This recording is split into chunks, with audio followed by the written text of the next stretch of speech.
bo'ylov orqali Telegram Premiumni tekinga qisman ishlatishingiz mumkin. Buni hozir qanday qilishni ko'rsataman.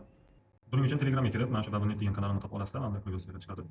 Bu yerda mana shu postni Ayugram Universal 2025 11.05 degan versiyasi bor, oxirgi nimasi. Mana shuni skachat qilib olasizlar. Buni ilgari ham tashlaganman, bu yangi versiyasi. Mana shuni skachat qilib olsanglar, mana bu yerda qanday qilishlarini ko'rsatgan. Xohlosanglar o'zingiz ko'rib olasizlar, xohlosanglar mana shu videoda o'zim ko'rsatib o'taman. Bu yerda skachatni bosasiz, skachat qilib ustonovka qilganingizda xuddi mana shunday logo chiqadi mana. Ayugram degan. Mana shuni skachat qilib ichiga kirasizlar, Telegramlaringizni ulab olasizlar. Bu mutlaqo xavfsiz, hech qanaqa bilan olish nima bo'lmaydi. Bu yerdan keyin mana shu 3 ta chiziqqa keyin настройкаga bosamiz. Настройкаdan настройки Ayugram degan joyi bor. Mana shu joyni bitta bosamiz. Bu yerdan customizatsiya degan joyi bor, mana shu ranglarni o'zgartirish degan. Bu yerdan lokalniy Telegram Premium degani bor. Mana shuni yoqib qo'yamiz.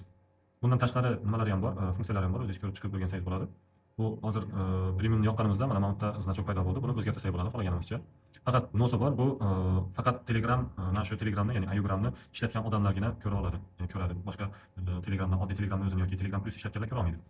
Bu ana shu nimasi, minuslardan bittasi. Ya'ni bu siz sotib olib bo'ldi, siz xohlaganingizcha ishlatasiz degani emas. Faqat o'zingizda shunaqa narsani qila olasiz.